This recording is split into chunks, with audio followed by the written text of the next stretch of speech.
ईश्वर की स्तुति हो कि उसने सुंदर अवसर प्रदान किया कि हम एक बार फिर से ऑनलाइन आ सके इस नए वर्ष में।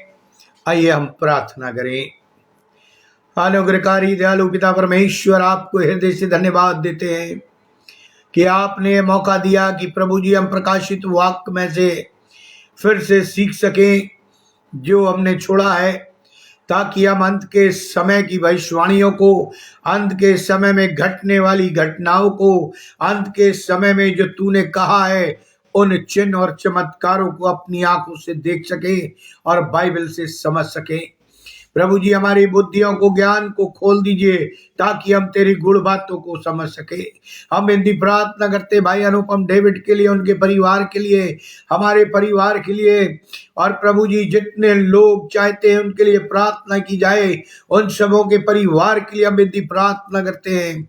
प्रभु जी उनके विश्वास को बढ़ा और प्रभु जी उन्हें आत्मिकता में आगे बढ़ा, दान वरदानों से विभूषित कर। ये नया वर्ष जो शैतान हम पर प्रहार करने वाला है, हम तेरी आत्मा की सामर्थ से प्रभु जी उससे लड़ सके, तेरे नाम में लड़ सके और उसे हरा सके, क्योंकि तूने स्वर्ग और पृथ्वी का अधिकार दिया है। इस ऑनलाइन सर्विस में जितने भी जुड़ते हैं या बाद में जुड़ेंगे, उन सबों को नाम बनाम आशीषित कर। इस विनती को सुनिए, ग्रहण करिए प्रभु यीशु ख्रीस्त के द्वारा, आमीन। जैसा हम स्टडी कर रहे थे प्रकाशित वाक्य उसका 6 अध्याय, हमने पहले सफेद घोड़े के बारे में जो पहली मोहर के द्वारा खोला जाता है सुना। उसके हाथ में धनुष था। फिर हमने दूसरी मोहर के खुलने के बारे में सुना और सीखा। जो घोड़ा लाल था उसके हाथ में एक तलवार थी। आज जो हम सीखने जा रहे हैं वो है तीसरी मोहर का खुलना। काला घोड़ा, उसके हाथ में तराजू है। आज का टेक्स्ट है प्रकाशित वाक्य उसका 6 अध्याय 5 और 6 पद मैं आपके लिए पढ़ूंगा। जब उसने तीसरी मोहर खोली तो मैंने तीसरे प्राणी को यह कहते सुना, मैंने दृष्टि की और देखो एक काला घोड़ा है और उसके सवार के हाथ में एक तराजू है।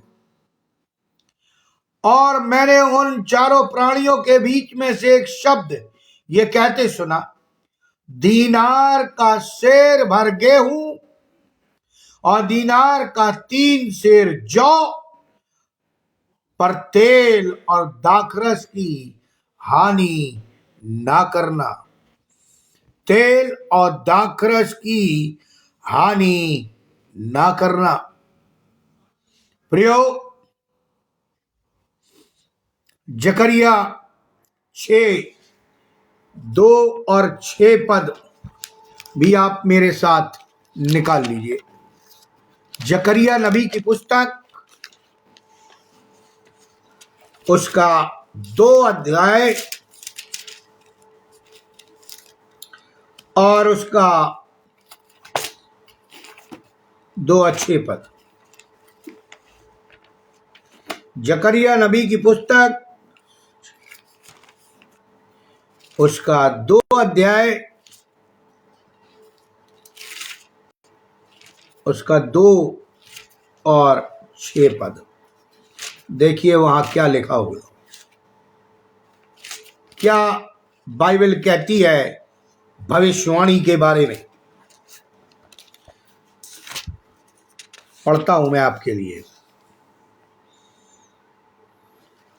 जकरिया उसका 6 अध्याय उसका 2 अध्याय 2 और 6 पद सुनिए ध्यान से। तब मैंने उससे पूछा, तू कहां जाता है? उसने मुझसे कहा, यरूशलेम को नापने जाता हूं कि देखूं उसकी चौड़ाई कितनी है और लंबाई कितनी है।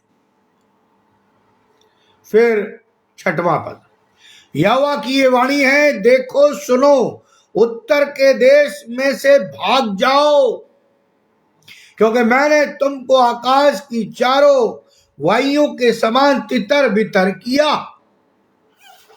ये बात याद रखना जब मैं प्रचार कर रहा हूं। ये काला घोड़ा है, तीसरी मोहर खोली जाती है। ये घोड़े भेद प्रकट करने वाले हैं उस संदेश के जो परमेश्वर हमें और आपको देना चाहता, हमें और आपको परमेश्वर जो देना चाहता। ये हमें चेतावनी दे रहे हैं कि निकट भविष्य में इस संसार में, हमारे जीवन में, हमारे चारों तरफ क्या होने वाला। यदि हम इस चेतावनी पर ध्यान नहीं धरेंगे तो नाश हो जाएंगे। यदि हम पश्चाताप करके सही मार्ग को नहीं पकड़ेंगे तो परमेश्वर कहता है, यदि मेरे लोग जो मेरे नाम से के कहलाते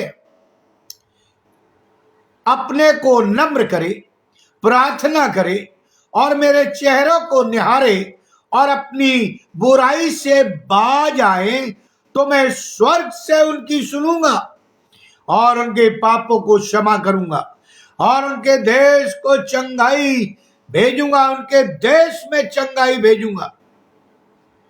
हम संसार के भविष्य के लिए, अपने भविष्य के लिए कुछ भी कर ले, इससे पहले कि देर हो जाए, बाइबल कहती है नम्र बने, प्रार्थना करे और ईश्वर की ओर निहारे।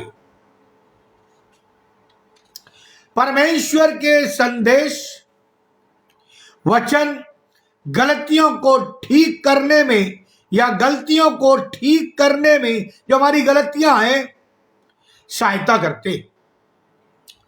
गौड़ों द्वारा दिया गया प्रतीकात्मक संदेश हमें याद दिला रहा कि परमेश्वर हमसे प्रेम करता है और हमें दिखा रहा है, अगुवाई दे रहा है कि हमें क्या करना है। संसार के बहुत से कलाकारों ने, सोचने वालों ने इन चार घोड़ों को अपनी अपनी कला में चित्रित करने का प्रयास किया या वर्णन करने का प्रयास किया।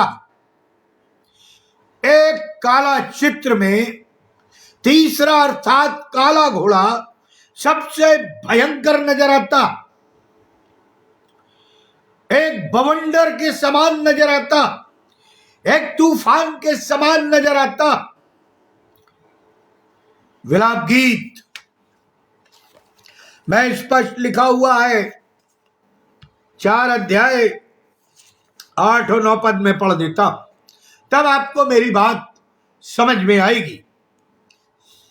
विलाप गीत 4:8, परंतु अब उसका रूप अंधकार से भी अधिक काला है, वे सड़कों में पहचाने नहीं जाते, उनका चमड़ा हड्डियों में सट गया और लकड़ी के समान सूख गया है। तलवार के मारे हुए भूख के मारे हुओं से अधिक अच्छे थे। तलवार के मारे हुए, भूखे मारे हुए से अधिक अच्छे थे, जिनका प्राण खेत की उपज बिना भूख के मारे सूख जाता है। यह काला घोड़ा अकाल की ओर दर्शा रहा है और इस घोड़े पर जो बैठा है वो एक तराजू लिए है। मैंने श्वेत घोड़े की बात की थी, उसके हाथ में धनुष था। फिर मैंने लाल घोड़े की बात की जो बाइबल में दी गई है, तो उसके हाथ में तलवार थी।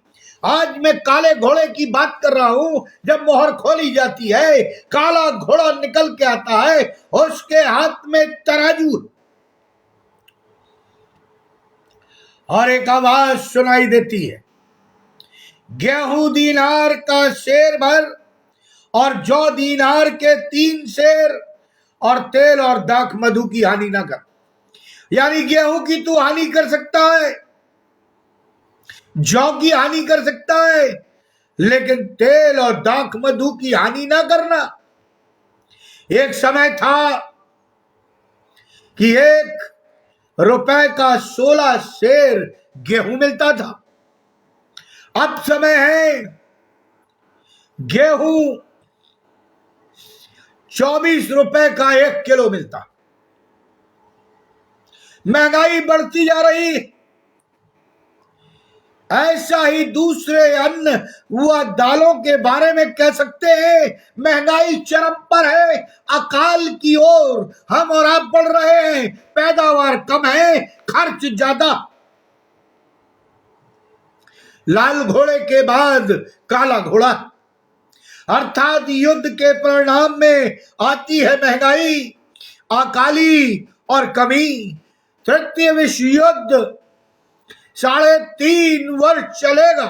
अभी स्टार्ट नहीं हुआ, अभी तो झलक है। और नतीजे में क्या लाएगा?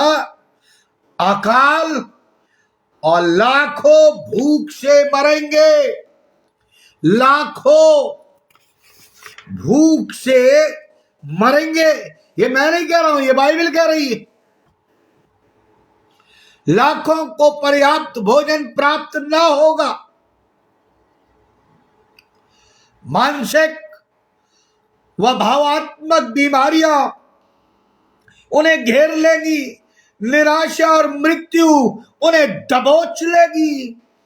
इंसानी क्लेश इतना अधिक होगा जो असहनीय होगा। जो आवाज आई उसके दूसरे हिस्से में कहा गया, तेल और दाख मधु की हानि ना करना। आज हम लोग अन्न पैदावार नहीं कर रहे, जमीनें बिक रही हैं, दुकानें मकान बन रहे हैं, खेती कोई नहीं करना चाहता। किसानों की हालत दुर्दशा में पड़ी हुई है। किसानों की कोई नहीं सुन रहा। लोग जल्दबाजी में अधिक से अधिक पैसा कमाना चाहते। आपको याद होगा जब मिस्र में अकाल पड़ा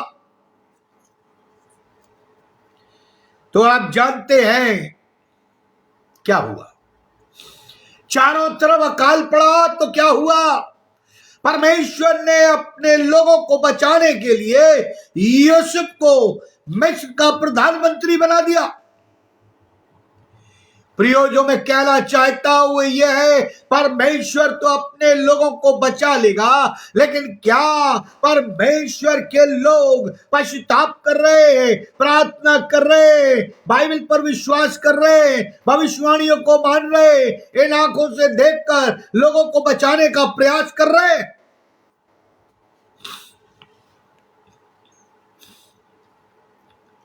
जो आवाज आई थी दूसरे हिस्से में कहा गया, तेल और दाख मधु की हानि न करना। यह चित्र है हमारे समाज का, संसार की, जिसमें एक और तो भुखमरी है और दूसरी ओर ऐश और आराम की अधिकाई। तेल है यानी आनंद है, शराब है, नशा है। आज आप देखिए जवान नशे में धुत है। लिखा है, जवान अपनी जवानी में अपने सृजनहार को स्मरण करे, लेकिन आज जवान परमेश्वर की ओर नहीं, कलीसिया की ओर नहीं, बल्कि नशे की तरफ भाग रहा है। शैतान ने उन्हें जकड़ लिया है। ये वो नशा है जो आपको मृत्यु तक ले जाएगा। इसलिए वो काला घोड़ा जिसमें मोहर खुली तीसरी तो काला घोड़ा निकला। मत्ती रचित सुसमाचार उसका 24 अध्याय देखिए क्या लिखा हुआ।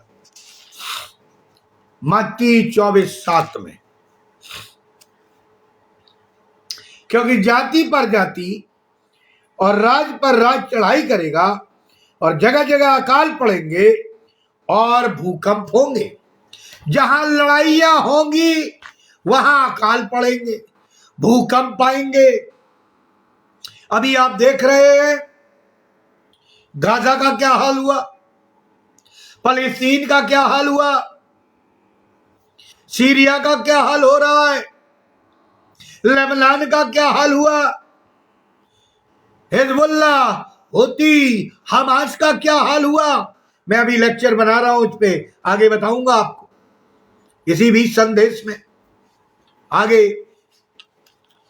तब आपको मालूम होगा। ये सब परमेश्वर के लोगों से जो जमीनें इन लोगों ने, गैर यहूदियों ने ले ली है, परमेश्वर ने कहा है जाओ उन्हें अपने कब्जे में ले लो। आप क्या सोच रहे हैं? इस्राएल आगे बढ़ता जा, ये इस्राएल की ताकत नहीं, ये परमेश्वर की योजना है जो हरमगदोन की लड़ाई के लिए मैदान तैयार कर रहा है। ये इस्राएल की ताकत नहीं, ये परमेश्वर की सामर्थ्य है, परमेश्वर की योजना है जो आगे बढ़ रहा है कि यीशु मसीह आने वाला है और वो रास्ता तैयार कर रहा है ताकि नई पृथ्वी और नए आकाश में हम 1000 वर्ष तक परमेश्वर के पुत्र के साथ राज्य करें। लेकिन अभी तीसरी मोहर खोली गई, काला घोड़ा निकल आया है, अकाल की ओर दर्शा रहा है, नशेबाजी की ओर दर्शा रहा है, हाहाकार की ओर दर्शा रहा है। लेकिन ये तो अभी शुरुआत। लिखा है जैसे नूह के दिनों में हुआ, जैसे नूह के दिनों में हुआ। पढ़िए बाइबल। जल प्रलय से पहले के दिनों में लोग क्या करते थे? खाते और पीते थे, खाते और पीते थे। आज क्या कर रहे हैं हम और आप? खा रहे हैं और पी रहे हैं। काय परमेश्वर के दान और वरदान की आशीष, काय हमारे पुत्र और पुत्रियों पर पवित्र आत्मा का दान, काय हमारे सेवकों पर पवित्र आत्मा की अगुवाई नहीं देखने को मिलती। आप किसी भी चर्च में चले जाइए, लड़ाई झगड़े, बैर भाव भेद, सब ऊंच नीच सब मिलेगी आपको। हमारा चर्च एक क्लब के रूप में काम कर रहा है, एक फ्रेमवर्क में काम कर रहा है। परमेश्वर की योजना के तहत कलीसिया काम नहीं कर रही, और ये कड़वा सच, कड़वा सच है ये। मैंने 7 कलीसियाओं के बारे में बताया था। फिलाडेल्फिया की कलीसिया एक ऐसी कलीसिया थी जैसे प्रभु चाहता था, बाकी सब पर प्रभु ने ब्लेम लगाया, सबकी कमियों को बताया और समय दिया कि वो फिर आए। आज हमारी कलीसियाओं के लिए भी जब तीसरी मोहर खोल दी गई है, अकाल सामने दिख रहा है, भुखमरी हो रही है, गरीबी बढ़ रही है, महंगाई बढ़ रही है। हे प्रियो, ज्यादा दिन तक आप अपने आप टिक नहीं सकेंगे। एंटी क्राइस्ट का भी आना निश्चित। जैसे नूह के समय में, नूह के समय में लोग खाते पीते, नूह के समय में कभी पानी नहीं गिरा था। यदि आप बाइबल पढ़े, लोगों को नहीं मालूम था वर्षा क्या है, वो अपने खाने पीने में लगे थे। नूह बुजुर्ग था, परमेश्वर ने उसे दर्शन दिया जहाज बनाने के लिए, क्योंकि लिखा है परमेश्वर ने देखा मनुष्य के जीवन में बुराई ही बुराई है, पाप ही पाप है, यहां तक कि वो उसने अच्छा सोचना भी वो भूल गया। आज हमारे भी देश की, हमारे भी कलीसिया की, हमारे भी समाज की, हमारे व्यक्तिगत जीवन की हालत यही हो गई है। हम अच्छा सोचना ही नहीं चाहते, हम केवल बुरा बुरा बुरा और बुराई ही सोचते हैं। यही कारण है कि मसीह लोग शारीरिकता में बढ़ रहे हैं, भौतिकता में बढ़ रहे हैं, आत्मिकता में मर रहे हैं। और यदि आत्मिकता में आप मरे हुए हैं तो अनंत जीवन आपका नहीं है, स्वर्ग आपका नहीं है, आप शैतान के लोग हैं।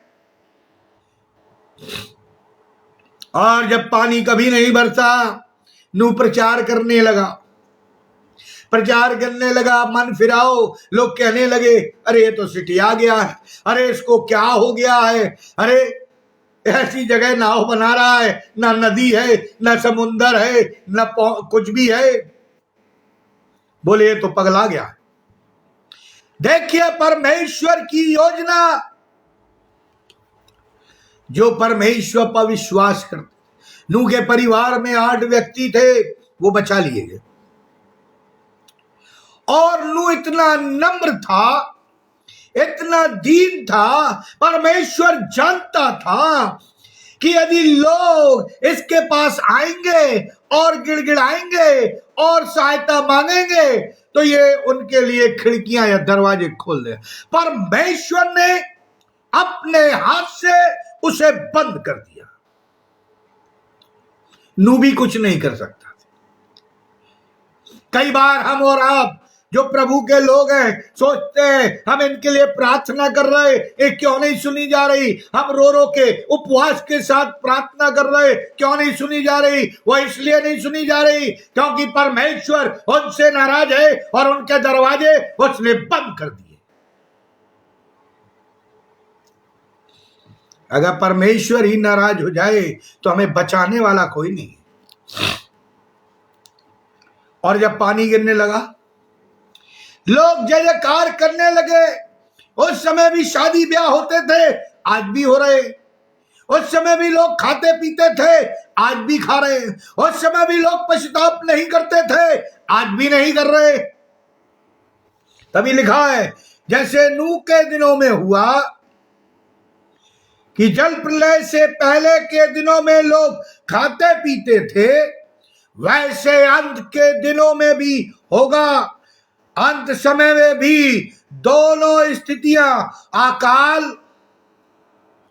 भूखमरी, ऐश और अधिकाई।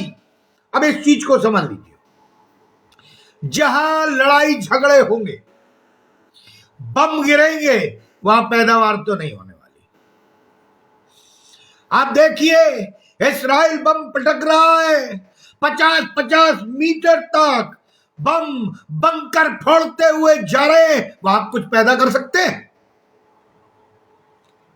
सोचिए, सब कुछ खंडर है, सब कुछ बारूदों से, आग से भरा हुआ है। प्रियो, जहां जहां लड़ाइयां हैं, लोग भूख से मर रहे हैं। बाइबल में तो लिखा है, प्रार्थना करना कि ये दिन जो आ रहे हैं ये ठंड के ना हो।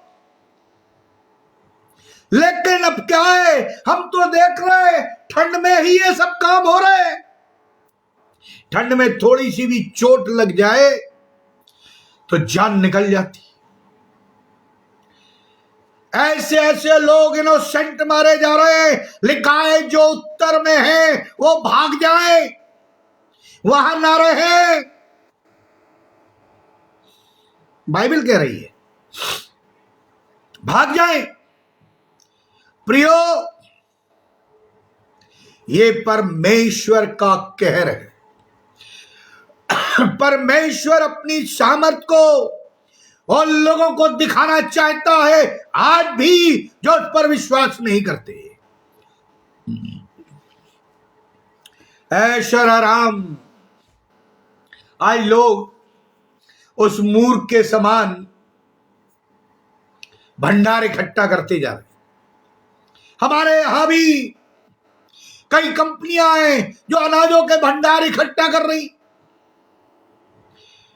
बाइबल में उदाहरण दिया है, हे मूर्ख, आज ही तेरा प्राण ले लिया जाएगा। हम इकट्ठा कर रहे, हमारे जीवन का कुछ पता ही नहीं है। हम अगले 1 मिनट के बारे में नहीं जानते और हम भविष्य की सोच रहे। जो लाइफ इंश्योरेंस कराते हैं उनसे पूछिए, वो लाइफ इंश्योरेंस उनके जीते जी है या मरने के बाद? हमारा जो लाइफ इंश्योरेंस प्रभु यीशु मसीह में है, वो जीवितता में भी है और मरने के बाद भी है। राजा धीराज जो है वो प्रभु यीशु मसीह है। उसने अपनी मोहर की छाप जो लहू है हम पर और आप पर लगा दिया है, ताकि शैतान हमें भरमाने ना पाए।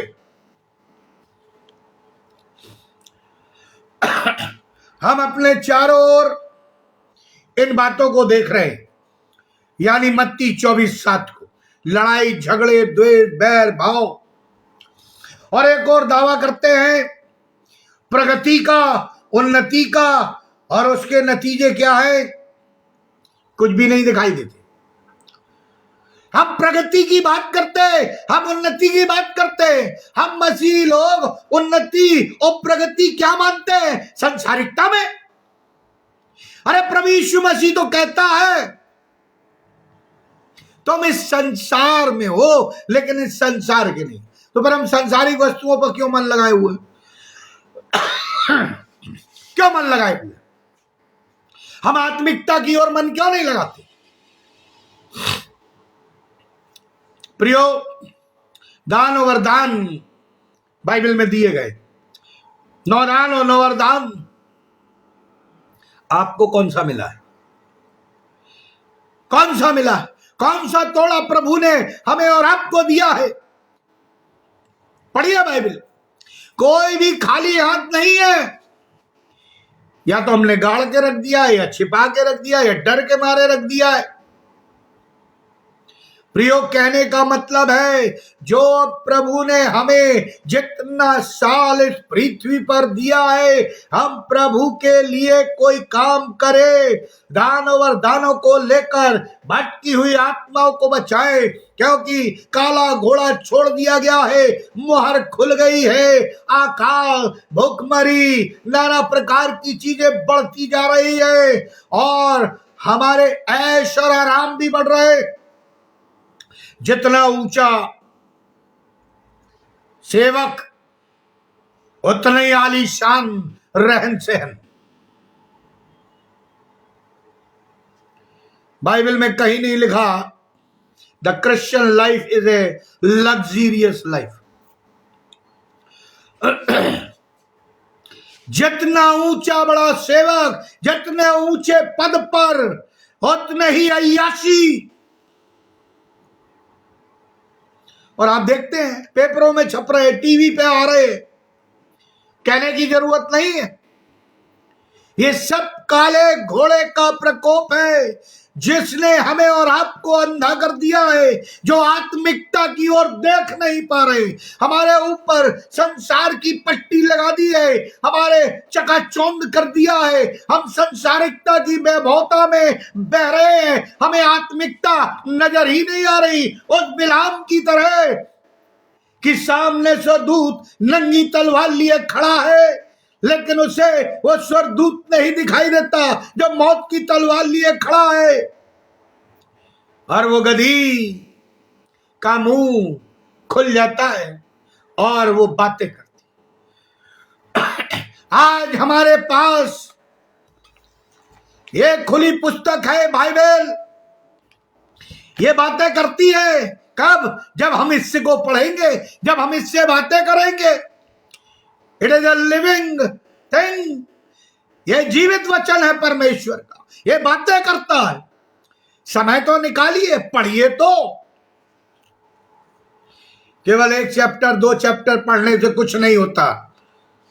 आधा घंटा 2 मिनट 10 मिनट दुआ करने से कुछ नहीं होता। नियम बनाइए।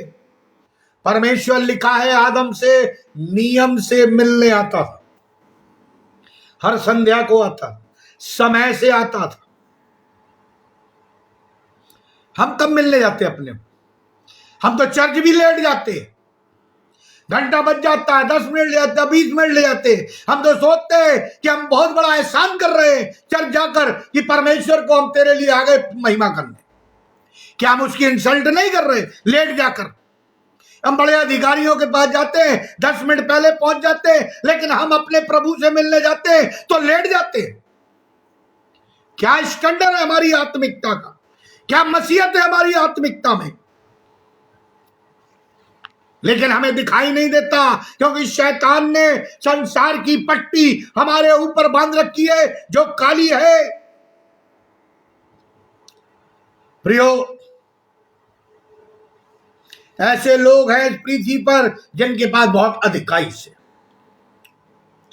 और ऐसे लोग जिन्हें खाने को रोटी भी नहीं है, तन ढकने को कपड़ा भी नहीं है। काले घोड़े के सवार के हाथ में एक तराजू है। इसका अर्थ है, बाइबल कहती है तराजू के बारे में कि मजदूर, तराजू एक स्केल होता है जिसको हम नापते, तौलते।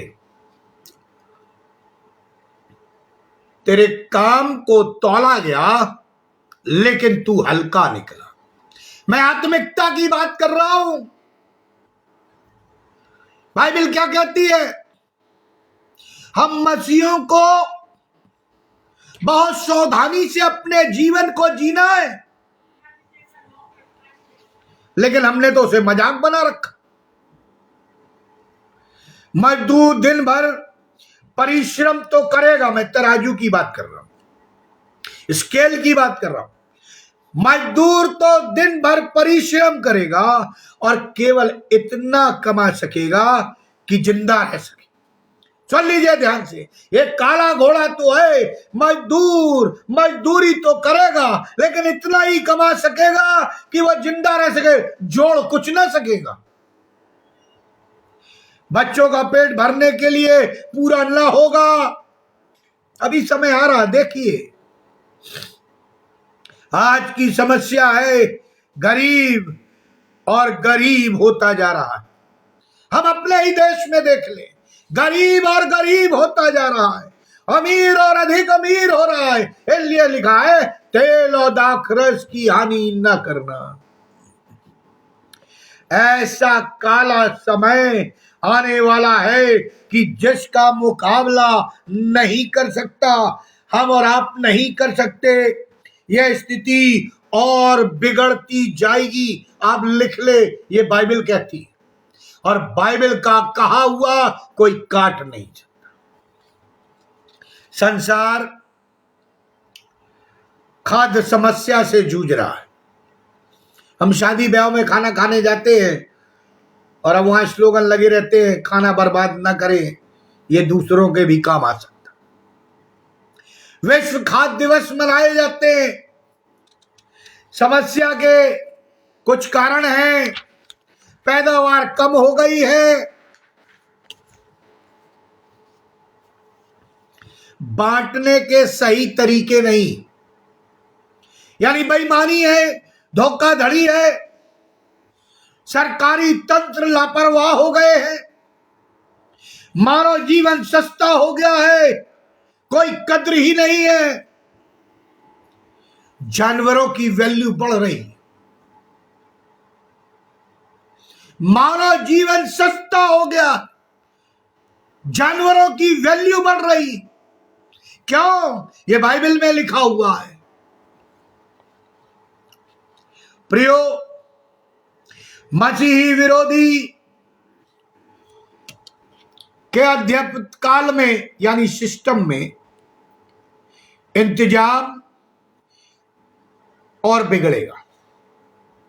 कृष्ण विरोधी जो आने वाला है, हमारा सिस्टम देखिए बिगड़ता जा रहा है, बेईमानी बढ़ेगी और बहुत बढ़ेगी, मानव जीवन और भी सस्ता हो जाएगा, यानी मानव की लाइफ बिल्कुल सस्ती हो जाएगी, जानवरों की वैल्यू बढ़ेगी। प्रियो, बाइबल बताती है मानवीय अनुशासन हीनता व अनाज्ञाकारिता के कारण प्रभु के आगमन तक अकाल और बीमारी और बढ़ेगी, और बढ़े। आप देखिए नाना प्रकार की बीमारियां उत्पन्न हो रही, जितने प्रकार के पाप उतनी भयंकर बीमारियां, लाइलाज है। इंसान के पास कोई भी इलाज नहीं है इसका, लेकिन प्रभु यीशु मसीह के पास। आगे बताऊंगा मैं। काले घोड़ों के खुरों के टाप की आवाज हमारी ओर तेजी से बढ़ रही। मैं विश्वासियों की बात कर रहा हूं, मैं न्यू टेस्टमेंट की कलीसिया की बात कर रहा हूं, मैं किसी डिनोमिनेशन की बात नहीं कर रहा। हमारी उन काले घोड़ों की टाप बहुत तेजी से हमें और आपको सुनाई दे रही है। उसमें से आवाज आ रही है। क्या आवाज आ रही है? रोते हुए लोगों की, बिलखते हुए लोगों की, भूखे नंगे बच्चों की चीखें और बीमारी की कराहट, यह आवाज आ रही है। आज आप देखिए चारों तरफ साइलेंट अटैक आ रहे हैं, साइलेंट हार्ट अटैक हो रहे हैं, कई प्रकार की बीमारियां हैं, डॉक्टर समझ नहीं पा रहे। लेकिन हम मसीही जानते हैं, लेकिन फिर भी हम प्रभु के ऊपर विश्वास नहीं कर रहे, बाइबल नहीं पढ़ रहे, दुआ नहीं कर रहे, कलीसिया में संगति नहीं कर रहे, और हम भी संसारिकता में उलझे हुए। लिखा है यदि तुम चुप रहोगे तो ये पत्थर चिल्ला उठेंगे। आज संसार की सांख्यिकी बताती है करोड़ों बच्चों को भरपेट भोजन नहीं मिलता। ये वर्ल्ड की सांख्यिकी है। भुखमरी से पूरा वर्ल्ड ग्रसित है। विश्व बैंक के अनुसार संसार की आधी जनसंख्या गरीबी की रेखा से भी नीचे पहुंच गई है। ये मैं नहीं कह रहा हूं, ये वर्ल्ड बैंक कह रहा है। आधे से ज्यादा जनसंख्या गरीबी रेखा के नीचे है। प्रियो, आज हम अपने देश में देख ले, गरीबी रेखा का क्या मापदंड है? आप समझ रहे? संयुक्त राष्ट्र के आंकड़ों के अनुसार 10 करोड़ से ज्यादा बच्चे रोज भूखे पेट सो जाते। 10 करोड़ से ज्यादा भूखे बच्चे बेगर भोजन किए सो जाते। क्या यह भूखमरी नहीं है? यह स्थिति है उस संसार की जो विज्ञान में बहुत आगे बढ़ गया है, चंद्रमा पर पहुंच गया है, तकनीक में प्रगति कर गया है, बम और मिसाइलें, एटम बम, हाइड्रोजन बम, नाना प्रकार की मशीनरी उसने बना ली है। वो कई हदों को पार कर गया है, लेकिन भूखमरी में पड़ा हुआ है। कैसी प्रगति है, कैसी उन्नति है, ये मेरी समझ से बाहर। इसके मुकाबले पश्चिम देशों में यदि आप आकलन करें, मैं ये 5 साल पहले की बात बता रहा हूं जो मैंने YouTube से निकाला है। पश्चिम देशों में 60% लोग जरूरत से ज्यादा मोटे। भारत में मोटे और पतलों की तुलना की जा रही। काला घोड़ा का जो चिन्ह है वो अकाल से भी जुड़ा है और बीमारी से जुड़ा है, और ये एक प्रकार की बीमारी। मोटा होना भी एक प्रकार की बीमारी।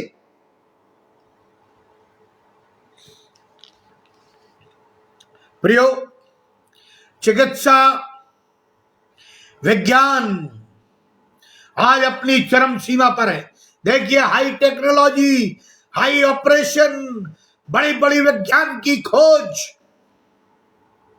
कितने अस्पताल, कितने टीके, कितने इलाज आज हम अपने चारों तरफ देख रहे हैं। तो भी संसार में जन्मे 1.25 करोड़ बच्चे अपना पहला जन्मदिन नहीं देख पाते। इतनी हाई टेक्नोलॉजी, इतनी हाई मेडिकल एड, इतने हाई सुपरसीड करने वाले सिस्टम, फिर भी आज भी संसार में 1.25 करोड़ बच्चे आज जन्म होते ही मर जाते, पहला जन्मदिन नहीं बना पाते। बच्चों को मारने वाली मुख्य बीमारियां आप जानते हैं। मसीह होने के नाते या सेवक होने के नाते मेरा कर्तव्य है कि मैं प्रभु यीशु मसीह के नाम में उनके लिए प्रार्थना करूं ताकि वो चंगाई को पाए, भूखों को खाना दूं, दुखियों को सहारा बने। लिखा ना, तुमने छोटों के साथ छोटे में से छोटों के साथ किया, एक गिलास ठंडा पानी भी पिलाया, वो तुमने मेरे साथ किया। तुम जेल खाने में मिलने गए, वो तुमने मेरे साथ किया। जब भी प्रियो हम और आप जो मसीह हैं भरपेट भोजन करते हैं तो एक क्षण रुके और सोचें, ना सिर्फ जवान से परमेश्वर का धन्यवाद दे, बल्कि उससे क्षमा भी मांगे कि हमने जरूरतमंदों के लिए कुछ नहीं दिया। आज यदि चर्च में सेवक ऐलान कर दे कि सब लोग भोजन वस्तु लाओ, हम भूखों को बांटेंगे, तो बहुत कम लोग हैं जो लाएंगे। हम जातियों में तौलने लगते हैं। परमेश्वर ने कोई जाति नहीं बनाई, केवल मनुष्य बनाया। हम डिनोमिनेशन में तौलने लगते हैं। परमेश्वर ने कोई डिनोमिनेशन नहीं बनाया, केवल कलीसिया स्थापित की।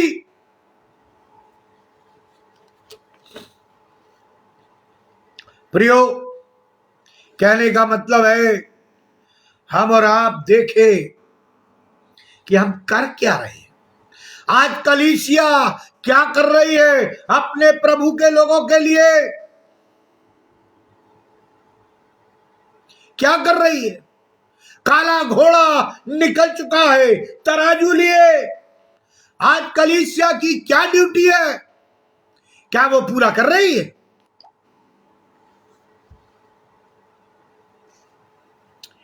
प्रियो, हम उपवास रखें। अब मैं कलीसिया की ड्यूटी बता देता हूं, ये गलत फहमी में ना रहे कि हम बड़े अच्छे कपड़े पहने हुए हैं, बड़े धार्मिक हैं। लिखा है हम उपवास रखें, इसलिए नहीं कि एक उपवास की परंपरा चली आ रही है या हम धार्मिक समझे जाते हैं या बन जाते हैं, बल्कि इसलिए रखे कि इस प्रकार उपवास से बचा धन भोजन गरीबों को भोजन कराने के लिए दिया जा सके कलीसिया के द्वारा। इसे खुद इनकारी कहा जाता, यानी अपने आप का इनकार। हम 40 दिनों का उपवास रखते हैं और क्या चढ़ाते हैं? एक बोरा अनाज भी चर्च में नहीं निकलता। प्रियो, हम अगर सच्चे मसीह हैं तो हम बाइबल को पढ़ेंगे, पवित्र आत्मा की अगुवाई में चलेंगे और वो हमारा मार्गदर्शन करेगा। हमें अपनी बुद्धि का प्रयोग नहीं करना है। कुछ चीजें मैं आपको बता देता हूं। लाल और काला घोड़ा दोनों एक साथ दौड़ते हैं। लाल और काला घोड़ा दोनों एक साथ दौड़ते हैं। भुखमरी और बीमारी, लड़ाई और झगड़े, अरबों अरब रुपया प्रत्येक देश युद्ध सामग्री पर खर्च कर रहा है। सुनिए, सब अपने लड़ाई के बजट बढ़ाते जा रहे हैं। हमारे भारतवर्ष में भी रोजगार का बजट कम कर दिया गया, किसानों का बजट कम कर दिया गया, खाद और बीज का बजट कम कर दिया गया, लेकिन लड़ाई के बजट बढ़ा दिए गए। दूसरे देशों में भी यह हो रहा है और प्रत्येक देश युद्ध सामग्री पर खर्च कर रहा है दिल खोलकर, और नतीजा होता है महंगाई, गरीबी और कमी। यह युद्ध सामग्री जमा करने की होड़ लगी हुई है संसार में। बिना गोली चलाए ही हम लोगों को जान से मार देते हैं। सुखदेव का कहना था कि युद्ध के परिणाम में जो लोग बचेंगे वे उन्हें धन कहेंगे जो मर गए। फिर सुन लीजिए, सुखदेव का कहना था कि जो युद्ध के परिणाम में जो लोग बचेंगे वे उन्हें धन कहेंगे जो मर गए। इसलिए लिखा बाइबल में, सबोपदेशा जन्म का दिन मृत्यु का दिन जन्म के दिन से उत्तम। इसलिए ये घोड़े व सवार न केवल हमें और आपको चेतावनी दे रहे या देते हैं, बल्कि सावधान भी करते हैं। अकाल, कमी, बीमारी के बवंडर में मसीह विश्वासी को क्या करना चाहिए मैं आपको बता देता हूं। निकाल लीजिए लय व्यवस्था उसका 19 अध्याय, लय व्यवस्था की पुस्तक उसका 19 अध्याय मैं आपके लिए पढ़ना चाहूंगा। समय भाग रहा है लेकिन मैं इसको आज ही पूरा कर दूंगा जल्दी। उसका 10वां पद, और अपनी दाख की बारी का दाना न तोड़ लेना और अपनी दाख की बारी के झड़े हुए अंगूरों को न बटोरना, उन्हें दीन और परदेशी लोगों के लिए छोड़ देना।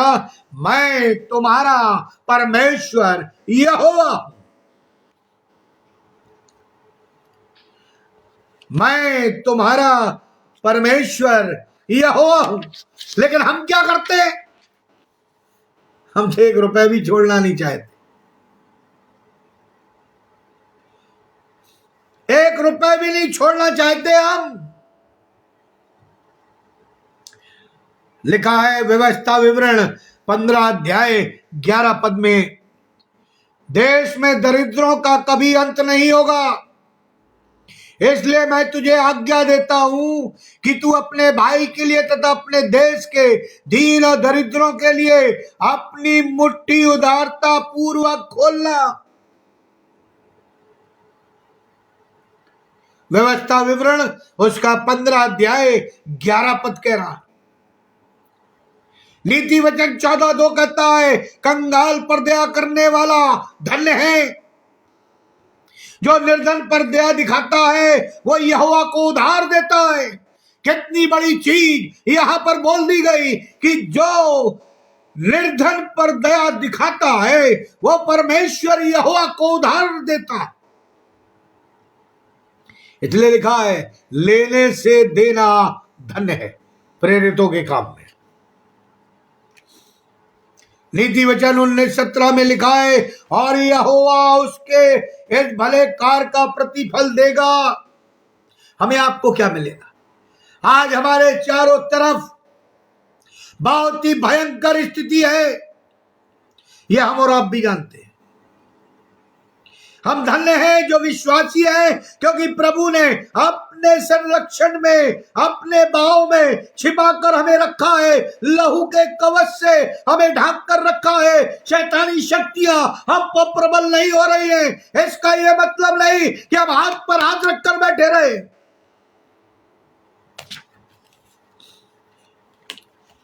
यदि हम नहीं बचाएंगे तो कौन बचाएगा? यदि हम सुसमाचार नहीं सुनाएंगे तो कौन सुनाएगा? यदि हम सहायता नहीं करेंगे तो कौन करेगा? काला घोड़ा, तीसरी मोहर खोल दी गई, काला घोड़ा दौड़ रहा। पहला घोड़ा भी छोड़ दिया गया, दूसरा भी लाल घोड़ा छोड़ दिया गया, तीसरा भी छोड़ दिया गया। स्थिति बड़ी भयंकर है। आप देखिए, पिछले के 2023 सितंबर तक कुछ भी नहीं था। मैं आकलन कर रहा था, 2023 तक कहीं भी सुगबुगाहट, कहीं भी कुछ भी नहीं था। लेकिन 7 अक्टूबर से सारी स्थितियां बदलने लगी जब लोगों ने परमेश्वर की आंख की पुतली में उंगली डाल दी, यानी उसके लोगों को मारा, घसीटा, और पूरा नक्शा ही बदल गया विश्व का, और बदलता चला जा रहा है। संभालने वाला कोई नहीं है। सारी स्थिति देश के नियंत्रण से बाहर हो गई है, नेताओं के हाथ से बाहर हो गई है। केवल लोग जमाखोरी में लगे हुए, इसलिए लिखा गरीब गरीब हो रहा है, अमीर अमीर हो रहा है। न्याय नहीं मिलता, कहीं भी चले जाएं न्याय नहीं मिल रहा है। धर्मी मनुष्य, लिखा है बाइबल में, धर्मी मनुष्य निर्धनों के अधिकार की चिंता करता है, परंतु दुष्ट ऐसी चिंता को समझता ही नहीं। नीति वचन 29:7 लिखा है, भलाई करना सीखो, न्याय की खोज करो, निर्दयी को सुधारो, अनाथ का न्याय चुकाओ, विधवा का मुकदमा लड़ो। पहला कुरिन्थियों 13:13 में। क्या आज हम मसीही लोग कर रहे हैं? हमारी कलीसिया कर रही है? काला घोड़ा की टाप सुनाई दे रही है। अपने कंक्लूजन में मैं जल्दी से जाना चाहूंगा।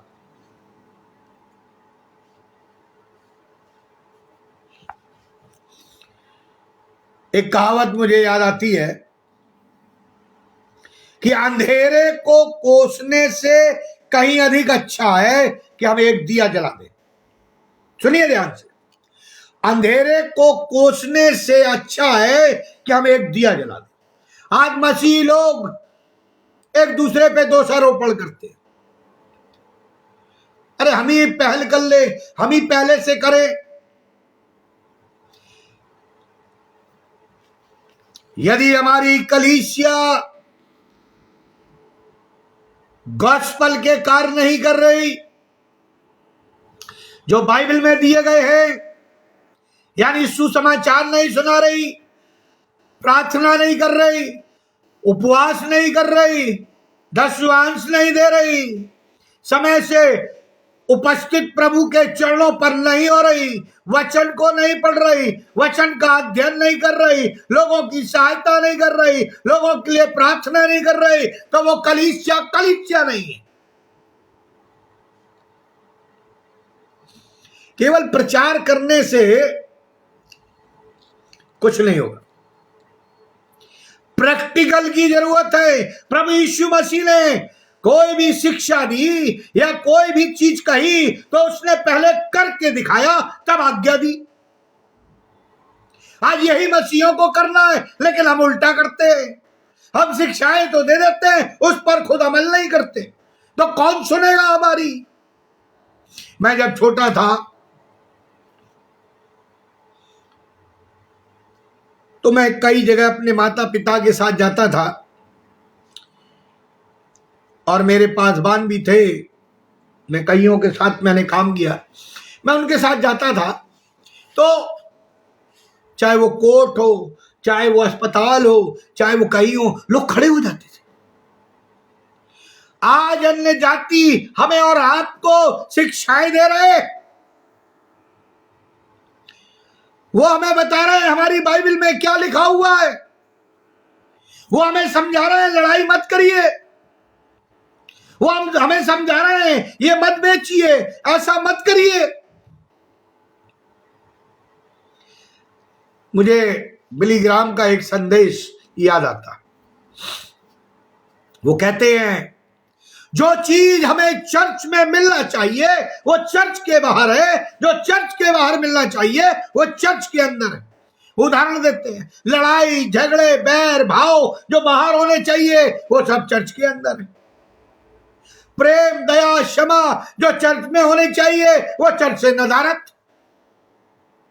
फिर हम कैसे मसीह के सच्चे गवाह ठहरेंगे? इसलिए काला घोड़े की टाप सुनाई दे रही है, भुखमरी बढ़ रही है, नाना प्रकार के अन्याय बढ़ रहे हैं, नाना प्रकार की बीमारियां बढ़ रही है, महंगाई बढ़ रही है, चरम सीमा पर है।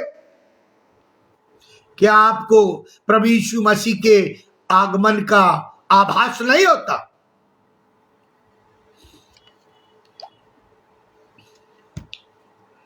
इसलिए हमें अंधेरे को कोसने से अच्छा है कि हम एक दिया जला दें। लिखा ना बाइबल में, तुम जगत की ज्योति हो। दिया जला दे, प्यार का दिया जला दे, क्षमा का दिया जला दे, दया का दिया जला दे, सहायता का दिया जला दे। जलाकर तो देखे। हम तो चाहते हमारा नाम पत्थरों में लिखा जाए। हम उस श्वेत पत्थर की बात नहीं कर रहे, हम तो ये ऑर्डिनरी पत्थर की जो चर्च में लगाए जाते हैं उसमें ही खुश है।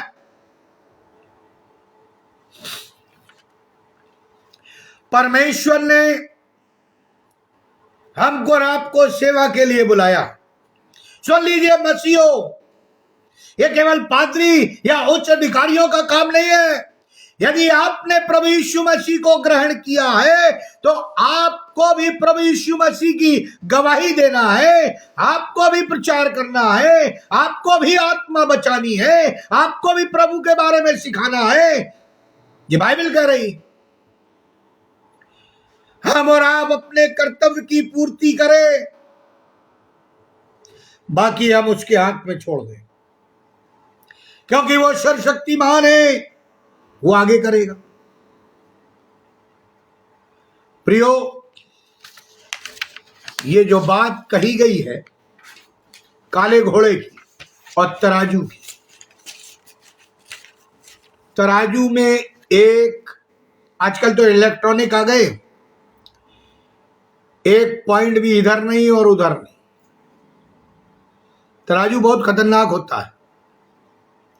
जब ज्यादा अच्छी चीज होती है मिल जाए तो बड़ी खुशी होती है, लेकिन यदि उसी में दुख दर्द मुसीबत बीमारी नाना प्रकार की चीजें मिले तब हमें आभास होता है।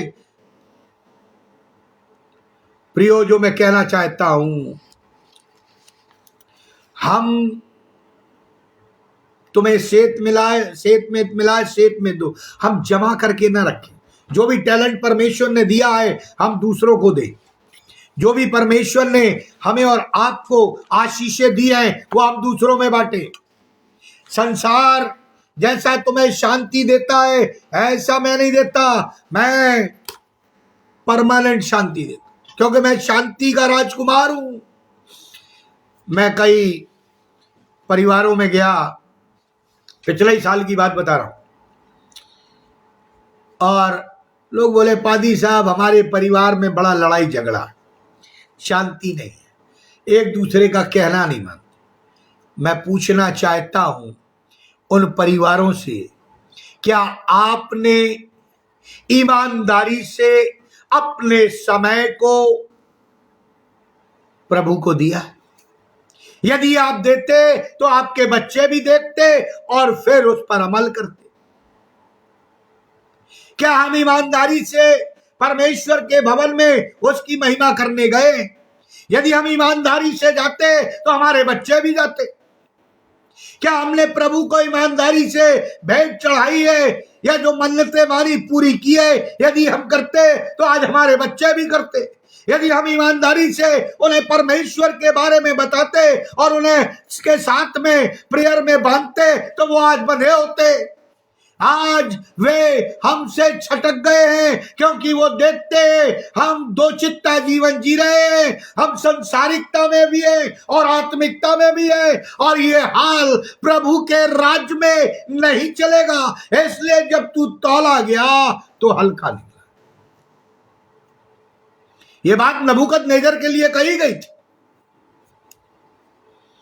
परमेश्वर ने उस राजा को 3.5 साल तक घास जानवरों की तरह घास, उसके नाखून बढ़ गए थे, उसके बाल बढ़ गए थे, वो बोल नहीं पाता था। परमेश्वर का दंड था, केवल वह घमंड में चूर था। उसने कहा ये वैभव मैंने बनाया। आज कई लोग चूर है घमंड में, शैतान ने उन्हें भ्रष्ट कर दिया है, जबकि बाइबल कहती है विनाश से पहले घमंड उत्पन्न होता है। प्रियो नम्र बने, और अंत में कहकर समाप्त करना चाहूंगा, जब भी एक काले घोड़े की टाप हमारे परिवारों में, हमारे जीवन में, हमारी कलीसिया में सुनाई दे, दौड़ कर प्रभु के चरणों पर चले जाना। यदि तुम्हें अपना जीवन बचाना, चाहे वो शारीरिकता का हो और चाहे वो आत्मिकता का हो, दौड़कर प्रभु यीशु के चरणों पर चले जाना, पवित्र आत्मा की अगुवाई प्राप्त कर लेना, लोगों को क्षमा कर देना, तो प्रभु तुम्हें भी क्षमा कर देगा, वो बचा लेगा। आपको मालूम है, एक उदाहरण बाइबल में है कि एक सूबेदार आया और कहने लगा मेरा बच्चा बहुत बीमार है, चल प्रभु मेरे घर चल। प्रभु ने कहा जा, वो ठीक है। और एक सिपाही भागता हुआ वहां से आया और उसने तेरा बेटा ठीक है, जिंदा है। तब उसने पहचाना जिस घड़ी प्रभु ने कहा था उसी घड़ी ये चमत्कार हुआ। प्रभु यीशु मसीह हमारे और आपके जीवन में चमत्कार करना चाहता है। उसे हमारी और आपकी आवश्यकता है, लेकिन हम उपलब्ध नहीं है, हमारे पास समय नहीं है, हमारे पास टाइम है ही नहीं प्रभु के लिए, लेकिन शैतान के लिए है। हमारे पास पिक्चर देखने के लिए 3 घंटे का टाइम, हमारे पास पिकनिक बनाने के लिए पूरा दिन है, हमारे पास टाइम पास करने के लिए, बुराइयां करने के लिए बहुत सारा समय है, हमारे पास गंदी बातें करने के लिए, गंदे साहित्य पढ़ने के लिए, गंदे चित्र देखने के लिए बहुत सारा समय है, लेकिन हमारे पास बाइबल पढ़ने के लिए टाइम नहीं है, प्रार्थना करने के लिए टाइम नहीं है। और यही कारण है कि आज मसीही अशांत, बीमारी से ग्रसित है, नाना प्रकार से ग्रसित है, नाना प्रकार की आशीषें खत्म हो रही है। वो जानता है योना की तरह बना हुआ है, स्वर्ग जाना तो चाहता है लेकिन नर की तरफ भाग रहा है। प्रियो, इस नए वर्ष में मैं आपसे कहना चाहूंगा, हमने कितनी भी गलतियां की, चाहे फिर हम सफेद घोड़ा देखें या लाल या काला, अगर आपकी नजर प्रभु यीशु मसीह पर टिकी हुई है तो इन घोड़ों का कोई महत्व नहीं हमारे और आपके जीवन में। वही हमारा राजा है, वही उद्धार करता है, वही आने वाला है, वही बचाने वाला है, उसी के साथ हम राज्य करेंगे और वही हमें उठाएगा। और यदि हमारी निगाहें उसके साथ नहीं है, हमारे संबंध उसके साथ नहीं है, मधुर नहीं है, हम दो चित्ता जीवन जी रहे, तो प्रभु कहता है मैं तुम्हें उगल दूंगा, न तुम गुनगुने हो और न गर्म हो। इसलिए प्रियो, हम एक साइड चुन लें, यदि हम प्रभु के नहीं हैं तो निश्चित हम शैतान के। अब ये हमें चुनना है, और जब हम चुन लेंगे इस नए वर्ष में तो हमें उसी लक्ष्य पर आगे बढ़ना है। और यदि हम नहीं बढ़ते तो हम धोखा अपने आप को दे रहे हैं, और हम जानते हैं हम कहां जाएंगे। आइए हम प्रार्थना करें। अनुग्रहकारी दयालु पिता परमेश्वर, हम तो पापी हैं। इस नए वर्ष में हमें नम्र और दीन बना, दया कर। हम तेरी भविष्यवाणियों को देखते हैं जो बाइबल में लिखी है पूरी हो रही, हमारे चारों तरफ घट रही है। हमें डर भी लगता है, आनंद भी आता है, क्योंकि जब विश्वास में बढ़ते हैं तो हमें आनंद की भरपूरी होती है, क्योंकि तू हमारा राजा है, तू मसीहा है, तू हमें लेने आने वाला है, क्योंकि हम तेरे साथ जाकर राज्य करें। और जब हम संसार की तरफ देखते हैं तो पतरस की तरह डूबने लगते हैं प्रभु, क्योंकि हमें फिर संसार की बातें ही याद रहती। हम पर दया कर, हमें आत्मिकता में बढ़ा, हमारे बच्चे दर्शन देखें, आत्मा से परिपूर्ण हो जाएं, क्योंकि बाइबल कहती है अंत के समय में मैं तुम्हारे बच्चों पर अपनी आत्मा डालूंगा। भविष्यवाणियां करेंगे, वे अनंत भाषा बोलेंगे, नाना प्रकार के आश्चर्य कर्म होंगे प्रभु जी। तो हमारी कलीसिया, हमारे परिवार, हमारी समाज में भी, ताकि लोग जान सके तू ही सच्चा खुदा, तू ही उद्धार करता है। तूने जो नया वर्ष दिया है प्रभु जी, हम अपने पुराने केचली को उतार कर, पुराने जीवन को उतार कर हम तेरे उस नए जीवन में प्रवेश करें जो तेरे लहू से शुद्ध हुआ। अपनी आत्मा की छाप दे ताकि हमारे जीवन में निडरता रहे, और हम निडरता के साथ तेरी गवाही दे, तेरा प्रचार करे, और तेरे भवन में दोनों हाथ उठाकर तेरी महिमा कर सके। प्रभु जी, जितने ऑनलाइन जुड़े हुए सबों को आशीष दे, अपनी आत्मा से परिपूर्ण करना, दानों और दानों से विभूषित करना, ताकि जो तोड़ा तूने उन्हें दिया है वो प्रभु जी तेरे लिए 100 गुना फल लाए। इस विनती को सुनिए, ग्रहण करिए प्रभु यीशु ख्रीस्त के द्वारा, आमीन। अब परमेश्वर पिता का प्रेम, प्रभु यीशु मसीह का अनुग्रह, पवित्र आत्मा की सहभागिता हम सब विश्वासियों के साथ, विशेष तौर से जितने ऑनलाइन जुड़े हैं हमारे और अनुपम डेविड के परिवार के साथ, जब तक तू दोबारा आने से ठहरता है जीवन के अंत तक बनी रहे, आमीन। अगला संदेश होगा कि परमेश्वर ने की जमीनों को जो परमेश्वर ने यहूदा और 12 गोत्रों को दिए थे, जो अन्य जातियों ने छीन लिए, परमेश्वर उन्हें वापस ले रहा है। अगले संदेश में आप सुनिएगा। परमेश्वर आपको आशीष दे। मेरे लिए प्रार्थना करें कि परमेश्वर अपनी आत्मा से मेरी अगुवाई करे, ताकि जो भी वचन दिया जाए वो प्रभु की ओर से हो और आपका विश्वास बढ़े।